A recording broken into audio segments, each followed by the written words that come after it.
to mount some new scope mounts. So as you can tell from the box here, I got some new 30 millimeter, 1¼ inch high standard rings. And this is a one-piece base from a company called F3R. Now, my other gun already has this mounted on it, and I thought, well, why not make a video on it? So I picked these up, well, I just got them like within the week here. And I mean, for what they are, they're really affordable. They're under 200 bucks a piece. And let's see, they come with it's a regular Torx, but it's just slightly, it's a 25, but this one's just slightly different, and it fits really, really nice. So I've got that set aside already. He's got a sticker if you want it. What else is in here? So I ordered an accessory rail, which I'll show you in a minute. And I'm just one of those guys who loves to have everything the same on all his guns. So when I decided I wanted to go to something different, I went ahead and picked up 2 of these. And here's what it looks like. So it is all one piece machined. Everything is made from a single billet. And then what he does is he actually, it's really hard, if not impossible to see, but maybe I'll get lucky. There are tiny little dots right here. So there's a 1, 2, and then a 1, 2. And then on this side, there's a 1 and a 1. And the reason he does that is because these are machined, it's one piece machined through. He wants to make sure that everything is put exactly how it was machined. Now, technically, does it have to? No. But this way, you can make sure that this ring has the correct orientation, is it on top of the correct side. It's machined really true, and you could still swap the tops if you wanted. But I love that he makes it so that you don't have to really worry about it. And you can, if I remember right, you can... like on different sets, there's different configurations so that you don't confuse them.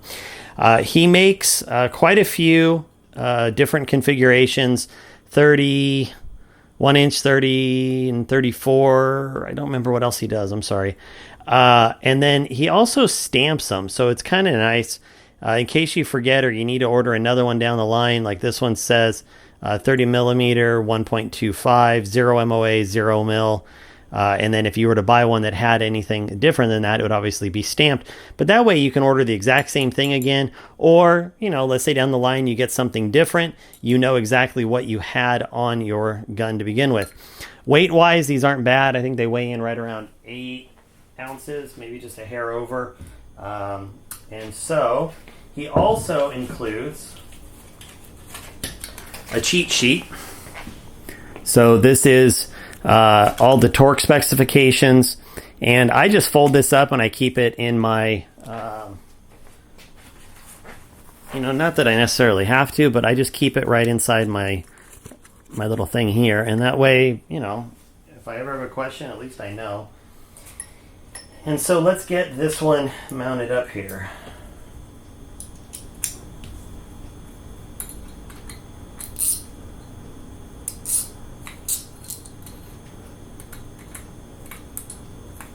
I'm going to mount this one up exactly the same as my other one is mounted. Same position on the pick rail, everything.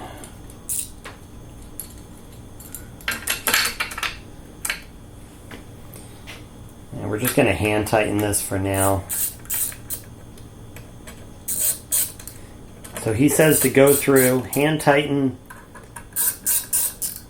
kind of hand cinch it all down, and then we want 50 inch-pounds. Now, in all fairness, I don't have a 50 inch-pound, but I do have a 45, and that's what I've been using. I can go a little bit over too, but I'd rather be just a hair under. Please feel free to critique my technique in the comments below. I know you will.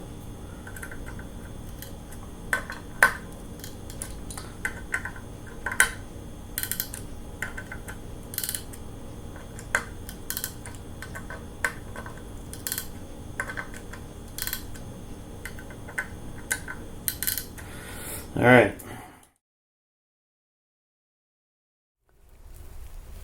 So let's talk about a quick, easy test that a lot of scope rings will fail, or bases for that matter. And this is something where having a really good milled one-piece set of scope rings and bases really excels. And that's removing and putting them back on and getting the exact same point of aim, point of impact. So here is my first 5-shot group. Okay. And yes, this is at 100 yards, and you can take your own criticism from that. But this is at 100 yards. I unbolted all 6 screws on the left side from the pick rail, pulled it off, tightened them all down as if I was traveling to a match, loosened them back up, mounted it back, torqued it the way I normally would, and then shot another 5-round group. And you will see that these are darn near in the exact same position, even to the point where if you can just see the orange ring, these are all in the lower quadrant of the orange ring. Same thing over here. And that tells me that these will zero back exactly where I want them to be. And this is just critical for people who go to matches or hunting or any situation where you need to remove the scope in its base and be able to put it back on. And I know this seems like a simple test, but I promise you there are plenty of rings out there that will not pass this test, especially when it comes to long range. So there's something easy that you can do if you want to check it out. But to me, this tells me it's repeatable, and that's what's important. All right.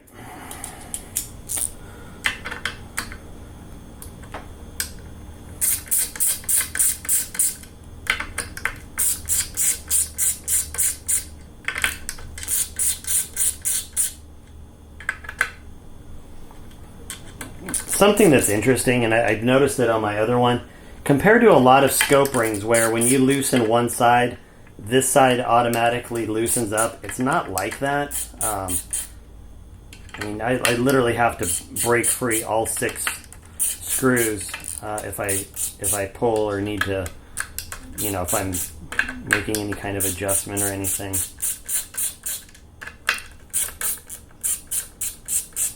This is another reason why I love my fix-it sticks too, because I can just spin these out really quickly.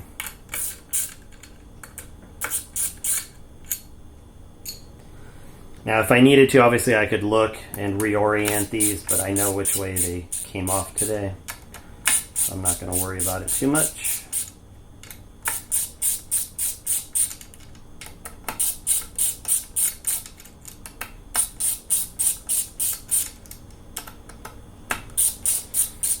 All right. Now, one thing that I do like to do is just wipe everything down with alcohol wipe real quick. Just make sure that there's no grease or anything. My fingers do tend to get a little greasy. I'm going to wipe down the rings and the scope and get it all clean here.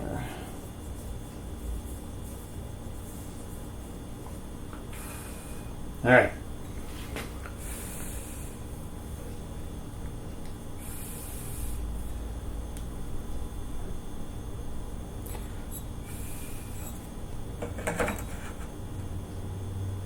And my other one, I just have it centered between these two. I don't want to crush anything. And as dumb as this sounds, I did just screw up which ring was in front of which one. So this is 1 dot. 1 dot, okay. And then this is going to be that one. Right. So, see, I guess it does matter. Again, hand tighten everything up here.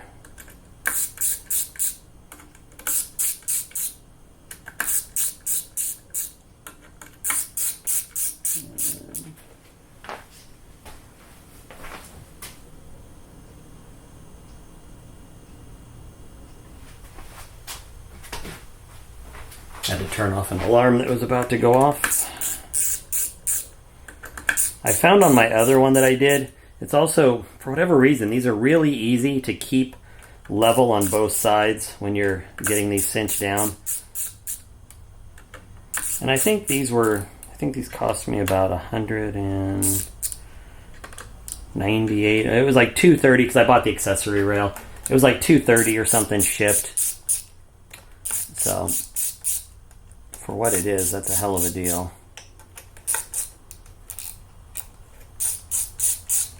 I know there's plenty of you that are going, well, you've got, you know, nice mounts. Why did you switch? I don't know. Why not? I'm always trying to see if I can find any bit of gear that I like. And a buddy of mine has these, and he loves them. And I called and talked to the owner, and super nice guy, and he helped me figure out what size I needed. They do fit just a hair different. So make sure, because you're dealing with a one-piece base, make sure that you give yourself enough clearance, because it can have an effect. So it does fit a little different when you go to a one-piece base. So make sure that you're getting the scope up off enough. And I've also, one of the reasons I did want to change out my mounts is because I want to come up off my gun just a little bit more than I've been coming up off it. And so that meant, well, at least for me, that meant getting a new scope mount. And so this is what I did. Yeah, there we go.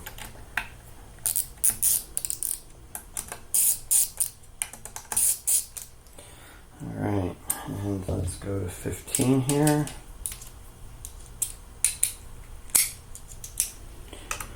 All right.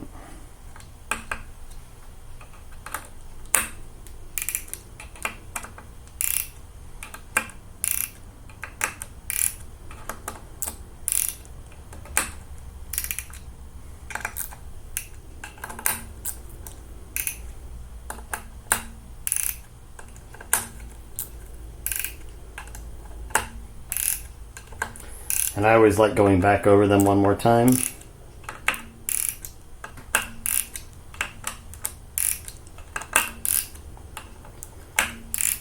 Now, I will probably, I pretty much know where I want this to be in terms of being level, but I still need to do a final leveling on it, which I'll do at another time. I just want to get it mounted and up and running. All right, so this is the accessory rail. And it's just a really neat little mount anything. It's indexed so that it fits into this groove on top. And same thing, we're just going to mount that down. And you could do all kinds of things with this. You know, if you wanted to mount a second optic, if you were doing something like PRS or, I don't know, something else where you needed a second optic, that would be great. I will tell you, for me, it is so that I found these really cool Picatinny levels, and I've really been surprised at what an idiot I am for not pulling the tape off. So it's just a very simple bubble level, and it just fits on the pick rail. Really clean. I really like it. And so let's see here.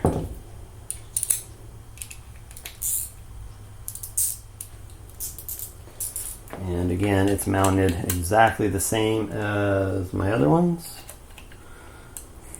which means it's going to go right here. And also using 15 inch-pounds.